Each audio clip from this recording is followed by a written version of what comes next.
Assalamualaikum warahmatullahi wabarakatuh, and a very good day to the panel of judges and everyone. Hello, my name is Nur Amani Nafisa binti Azman and I am from SMK Mulong.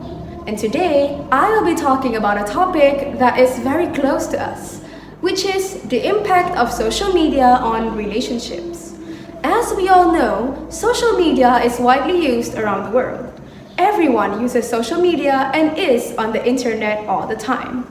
I know this topic might sound cliche, but please bear with me on this one.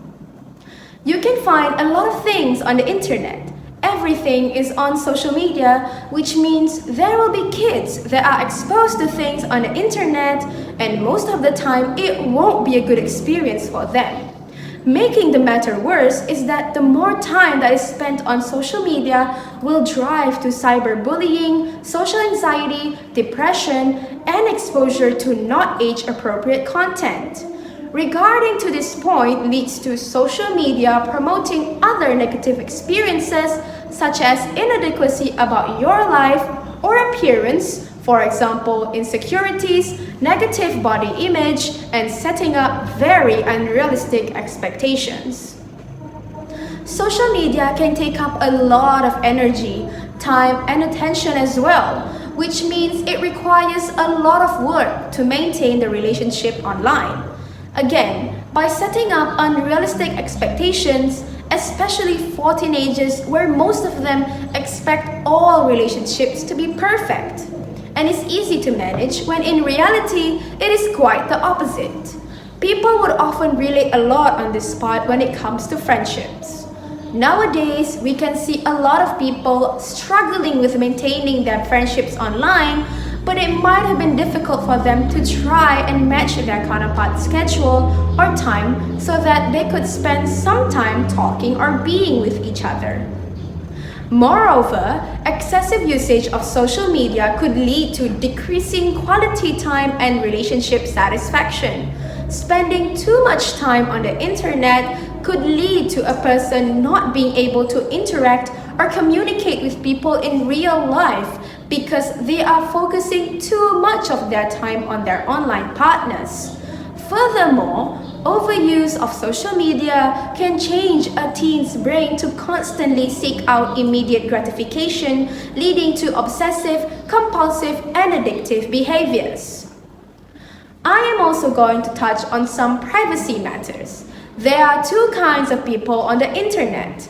The first one will be the one who loves to post or share everything on their social media, whether it is about their birthday or what is their cat currently doing in a box. And the second one will be the one that only watches, reads, or comments on other people's posts.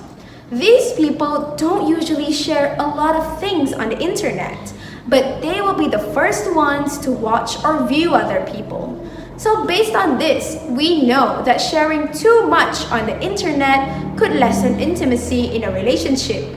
Meanwhile, sharing too little could cause others to question the authenticity, which could lead to more insecurities. When you are in a relationship, fighting or misunderstandings are most likely to happen. So yes, there will be missed connections, jealousy, conflict arising, and comparisons. But being on the internet or social media means there are only one barrier in between, and that is a screen. For some cases, this could cause them to not be able to be truthful to their counterparts, since lying is an option for them to run away or turn away from their problems or whenever they got into any kind of conflicts. No, I'm not saying that there is too much negativity on social media, and no, social media might not ruin relationship since there are still some benefits that we could get or use from social media, such as it could be very helpful to people who are in long-distance relationships, or as the Gen Z would call it, LDR, to connect and communicate with each other. Social media is also used to connect with loved ones like family members who lived far away from each other, so they could use social media to contact each other.